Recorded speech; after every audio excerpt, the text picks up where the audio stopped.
मंगलवार व्रत कथा भगवान शंकर के 11वें अवतार कहे जाने वाले हनुमान जी का व्रत और पूजन करने से पूरी होती है हर कामना।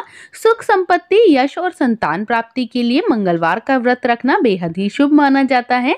हनुमान जी से जुड़ी मंगलवार की व्रत कथा और पाठ करके इस उपवास को पूरी श्रद्धा के साथ करने से हमारे जीवन के सभी कष्ट और कठिनाइयां दूर हो जाती हैं। तो आइए कथा को प्रारंभ करते हैं। मंगलवार व्रत कथा।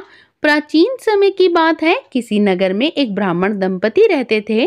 उनकी कोई संतान न होने के कारण वह बेहद ही दुखी रहते थे। हर मंगलवार को ब्राह्मण वन में हनुमान जी की पूजा करने जाता था। वह पूजा करके बजरंग बली से एक पुत्र की कामना करता था और उसकी पत्नी भी पुत्र की प्राप्ति के लिए मंगलवार का व्रत करती थी। वह मंगलवार के दिन व्रत करके अंत में हनुमान जी को भोग लगाकर ही भोजन करती थी। एक बार व्रत के दिन ब्राह्मणी काम की अधिकता के कारण ना तो भोजन बना पाई और ना ही हनुमान जी को भोग लगा सकी। तो उसने प्रण किया कि वह मंगलवार को हनुमान जी को भोग लगाकर ही स्वयं भोजन करेगी। तो वह भूखी प्यासी 6 दिन तक पड़ी रही और मंगलवार का दिन आने पर बेहोश हो गई। हनुमान जी उसकी निष्ठा और लगन को देखकर इतने प्रसन्न हुए कि उन्होंने उसको आशीर्वाद स्वरूप में एक पुत्र दिया और कहा कि यह पुत्र तुम्हारी सेवा करेगा। बालक को पाकर ब्राह्मणी अति प्रसन्न हुई और उसने बालक का नाम मंगल रखा।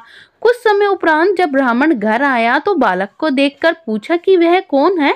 पत्नी बोली कि मंगलवार का व्रत से प्रसन्न होकर हनुमान जी ने यह बालक दिया है। ब्राह्मण को अपनी पत्नी की बात पर विश्वास नहीं हुआ। एक दिन मौका देखकर ब्राह्मण ने बालक को कुएं में गिरा दिया।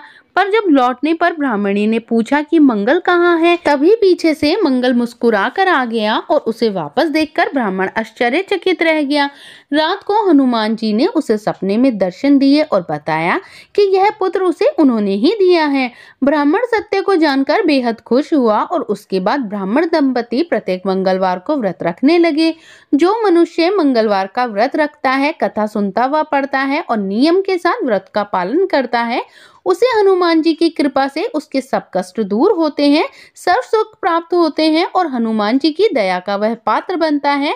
तो जो भी कोई श्रद्धा के साथ हनुमान जी की कथा सुनेगा, व्रत करेगा, उसके सभी कष्ट दूर होंगे, सभी मुरादें पूरी होंगी और विशेषकर उसे पुत्र की प्राप्ति होगी। तो हनुमान जी की जय। कथा समाप्त होने के बाद हनुमान जी को भोग लगाएं, आरती करें और वीडियो को अपना प्यार जरूर दें। चैनल को भी सब्सक्राइब कर लें।